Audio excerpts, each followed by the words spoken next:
I hope it helps us down the stretch because we got 5 games back to back in a tough, physical Big Ten conference. So my thing is talking to the team that we gotta match our opponent physicality, and starting this week with Illinois. Illinois 17 ranked team is a well-deserved ranking. They have a really physical rushing game with Chase Kid. Chase Brown Kid. He's a really good runner, but they're really good on defense. You know, they top in the country in every category. They have a really good scheme. They're well coached and they stick to their guns. So this week, you know, we're going to need our fans on this one. We're going to need our fans to be loud and help us out a little bit. Questions? Hey, Mickey, can you give an update on Nick Henrich? Nick's going to be out. Nick's going to be out. Is he out for the year? He's out for the year. What kind of, was it a knee, ankle, leg, what type of knee? Knee. With injuries, real quick too, will you get Brock Bando back, and what's Kevin Williams' situation? Well, Kevin's rehabbing right now, and so is Bando, but Bando's closer than Kevin. Mickey, the last time you guys had a bye, you were going into the bye off of lost to Oklahoma, and now you're coming in off 2 good performances and almost winning on the road in the Big Ten. I mean, did it feel different? Did it change how you guys kind of worked during the bye now that you're finding the success? Well, we had to get him healthy. We had to get him some rest. I understand what Casey said in his presser after the game. He needed to rest his body. So what we try to do is be smart with him, you know, during the bye week, you know, and get him out there, but also, you know, take the pads off and take the hitting off him. Okay, I'm done. What makes their pass defense so good? Why are they so good? Well, my dad always says men and women lie, numbers don't. So their number proved that they're pretty good. They're top 5 in every category, and it's a really sound defense. They don't do much, but what they do it very well. Very well. They do it good. Because they've got both sacks and they've intercepted, I think, 12 passes. Mm-hmm. Which means they're kind of doing both things. That can sometimes be rare. Is there something that they're doing well to get all the interceptions? Well, like I said, they don't do much. So they go, you know, you got this man and you're going to be over this center and let's play football. And it's simple, but like I said, they do it well and they well coach with their technique. So their technique is really good. After the game that Trey put on film, I mean, how much are you expecting teams to really go out of their way to make sure that doesn't happen again? And how do you combat that with some extra time to think about it? Well, you know, if you look at it, you know, you had a really good game. But you would think that Illinois they're gonna do what they do, and they play man coverage, and they might try to bracket him, but I'm sure he's gonna get more attention for the game that he had. Anthony Grant's numbers have been down the last couple of games, but is that more of a concern about the blocking in front of him and just sort of how those games have played out, or what do you feel about Anthony and kind of getting him going there? Well, we got to get him going. We got to do a better job up front, you know, blocking and finding plays that we're comfortable blocking and finding plays that he's comfortable running.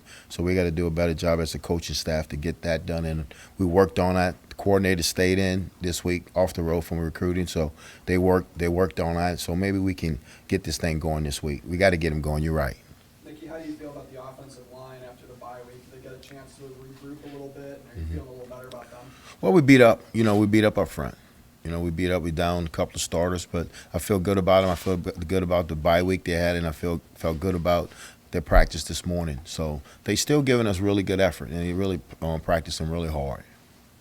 Mickey, what's the opportunity with some of your other receiving options to exploit that situation if opponents do start paying extra attention to what Trey does? Well, it's probably a situation what I went through at LSU.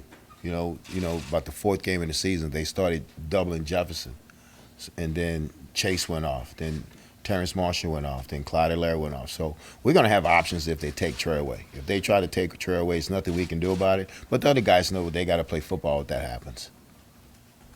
Mickey, you say Illinois does a good job of sticking to its guns. If you make that a Nebraska discussion, what's that mean? If you're sticking to your guns, what's that mean? Well, we gotta try to score points. We gotta try to score points fast. I know everybody want to talk about the time of possession, but the offense scored 37 points, and I can't go to the offense and say don't score in a minute. You know, I gotta let them score. You know, and the defense understands that. So the time of possession was a little off, but I think sticking to our guns, do what we do. We want to throw the football. We want to throw the football, but we got to get Anthony going this week. We got to get him going. We got to get a running game going this week. What was the week like for you guys just recruiting and getting out there and getting a lot of offers? And could you just talk about sort of where that's going and your staff just continually hitting it even in this situation? Well, like I said before, when I first took this thing over, is that we're going to do things the right way. We're not going to sabotage the program. We're going to go out and work like we're going to be here. So we send our coaches out and things in California, in Massachusetts. I was in Atlanta, I was in Arizona, Fisher's in Florida, Dallas. So we went out. We went out as a staff. We kept the coordinators in, the offensive defense coordinators in. But we're going to recruit and find the pieces that we need. And so we're going to go heavy JUCO when it comes to the offensive line. How big can the JUCO angle be? With the portal era, sometimes people didn't know exactly what was going to happen with junior college recruiting, but how useful is that still and important is that part? I think the JUCO part is really important because you're getting the kid coming out of system. You get a kid coming out of portal, he's transferring for a reason. JUCO kid, you're recruiting him just like a high school kid. But a portal kid, he's transferring. There's a reason he's transferring. So you got to do more homework on a portal kid than you have to do a JUCO kid. JUCO kid, you can go to the coach and say, hey, you've been having it for 2 years. Tell me about him. But when a portal kid, now we got to go all the way back to high school to see what's the problem with this kid. Why is he transferring? Did you get a chance to see Vance in Arizona? I did. I had a chance to see Vance and listen to him about his 2 pick 6. So he did a good job. He did a good job Thursday night. I told him he did. How much have you relied on outside people like him? I don't know if you talked to Coach O, but obviously he's been in this situation, interim coach multiple times. What kind of value do those two in particular have they had in these 5 or 6 weeks? Which Coach O, just speaking with Coach O, he always tells me just be myself. Make sure they get Mickey, and he knows there's nothing fake about me. I'm gonna be Mickey. I'm not, because at the end of the day, I can go back to Baton Rouge and that nice house in Baton Rouge and chill out. So I'm gonna be Mickey. Sorry. You got Malachi Coleman this weekend. I wasn't finished answering that question. Okay. I didn't know. I'm sorry. I'm just joking with you, man. You always uptight. But no, you're right. We got Malachi. Have you had a chance to talk to him? Yes. How'd that conversation go? Well, he said it 6 months ago. He wasn't coming here. So you put the pieces together. Mickey, it's a little bit of a 5-week stretch here to end the season. What are you looking for in terms of intensity from the teams to get through that 5-week Well, stretch? a lot of energy, but we need to execute. We need with this football team's a really good football team when we execute in all 3 phases. So we're preaching to them that we need to execute. We need to execute the game plan. Nick, how far away are you in terms of getting to the physicality you are looking for, and has it gotten better? No, it's gotten a lot better. It's gotten a lot better. I mean, I like where they are right now. It's gotten a lot better. How much better does it need to be to elevate for where we want? I mean, it's got to be up there, because they're a physical football team. So we got to match their physicality. I want to give you a chance to finish the answer with you. We talked to Coach O. Who else? Well, yeah, Ogeron, he was really good. And like you said, be yourself. And then, with Vance gives you, just the plugs of being a head coach because he was head coach in Denver and it didn't go so well for him. So some of the things that he said he should have done that I need to do. But he always says, do it your way. He said, because then you won't regret anything if you do it your way. Is there something that you can share with us, that he shared with you about something you would have done differently, that you are doing differently? Well, he shared this, and I'll leave it like this. I'm not going to make the decision if I get the job. I'm not going to make the decision. That's going to be the administration that's going to make the decision if I get the job or not. So I got to just continue to get this team to get better every week and try to win football games. What conversations maybe have you had in the last couple of weeks with Trev, on the bye week or anything like that? Just a normal meeting, normal meeting on Sunday, That's it. You think about the Villanova coach teams, what comes to mind first? Are there any defining elements that are consistent over time? Yeah, facing him when I was at LSU, he was at Arkansas. He's a very physical team. He wants to run the football. but he's physical across the board, offense and defense. He does a really good job with the defense and offensive line. He always had really good players in the offensive and defensive line, so you can see that now in Illinois that they have really good players on both sides of the ball in the trenches. With the Henrich injury, how valuable is a guy like Chris Galarovich, who's been around for a while, and just some of those younger guys behind him? How do you feel about that group as a whole? Well, they got to step up. They understand that. You know, they played snaps. You know, after Chris went down, Chris and Vada played a number of snaps. Then Ernest went in. So all three of those guys got to step up. You feeling good about where Reimer's at? I know he was dinged. Yeah, I feel good about Luke. Luke's back. I feel good about Luke. After Anthony Grant, what does that number 2 running back spot look like? I know you've been a little shorthanded there the last few games. Well, it'll be Yanni Ramir. You know, until Gabe gets his, feels better with his turf toe, but it'll be Yanni and Ramir. Chase Brown gets a lot of the attention on their offense, but obviously Tommy DeVito has had a pretty good season. What kind of stood out on film when you watch him play? Well, it's another 6-year senior, 24 years old. I mean, he's going to have a lot of experience. He's going to know where to go with the ball, but he's a general. He controls that offense, and they know how to use him. And he's really good when they're running the football, but he won't make mistakes, and that's what we're going against again. That a guy under the center that's not going to make mistakes. How do you force a guy like that to make mistakes? I guess I'll be able to tell you Saturday night about 6:30.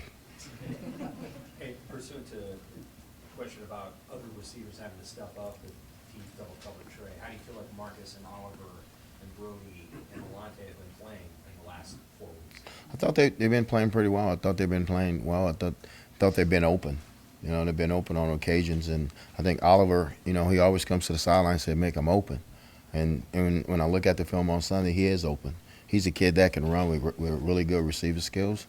And Brody and Marcus, they understand what's going to happen if they double Trey, what they need to do. And Alante also. You've coached a lot of fast receivers. Is Trey's top end speed towards the top of the guys you've coached? He's the fastest. Faster than all those. He's faster than all those guys, yeah. Why wasn't it able to click for him at LSU like it is right now at Nebraska? Well, I think because Justin Jefferson, Terrence Marshall, a lot of NFL guys were in that room, and over there you had to wait. And so he was in a loaded room. If you look at it, all those guys are in the league. Racy McMath, Derek Dillon, Stephon Sullivan, all those kids are in the league. So it was clicking there, but you had to really come to practice every single day and get it done. If not, the next guy was going to pass you up. So I think he grew up here. He grew up and he matured here when he got here, and he understand, okay, this is what I need to do to get better. Because remember now, Trey's been the best player on the field from the age of 5 all the way to 17 until he got to college. So it's hard for him to, I got to compete every down now. Jamar had to learn that. Terrence had to learn that. Jefferson had to learn. They all had to learn that. And Trey just happened to be in a room with some first-rounders. Mickey, has Malcolm Hartsock continued to show you? He's still making plays, Mhm. and as a true freshman, what kind of attributes does he have that, other than the physical side that allowed him to get on the field so quickly? Well, he's a strong-minded kid. He's a kid out of Mississippi. Tough kid, get after you, but he's smart. He's smart. He understands the coverage. He understands leverage. And he's getting better every day at practice. He's getting better.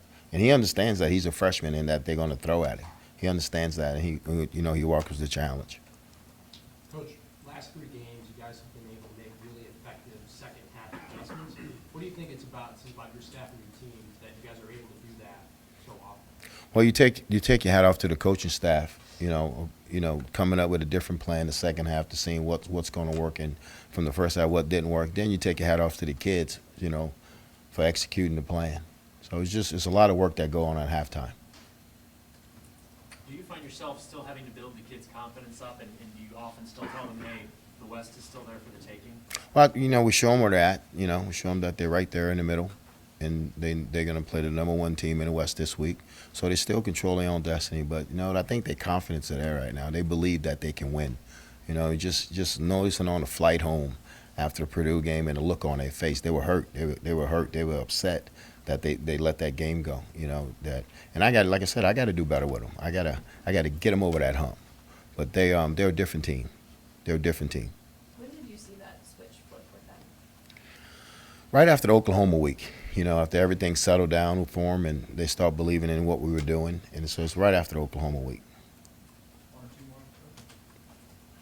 What, this is kind of an obvious question, but what advantage can that crowd on Saturday provide for you based on you guys winning a couple games, maybe some momentum? What advantage do you think that can bring? Well, I think, you know, our crowds, we have some of the best fans in the country. And just being loud and being into the game and trying to disrupt their offense and try, you know, where they don't get the clap and what they do on offense, but just being loud and being there to support us. Anything else? We can ask Bill this too, but how far along do you think Jamari Butler and Blaze Gunnerson have come as sort of those backup edge rushers, and what maybe can they contribute in the last 5 weeks? Yeah, they've been playing better. Once we took over. I wanted to make sure that they played because I think game reps is going to help those two kids because they're two talented kids. So I think they playing better every week. They're getting better. All right. Thank you, Coach. Thank you.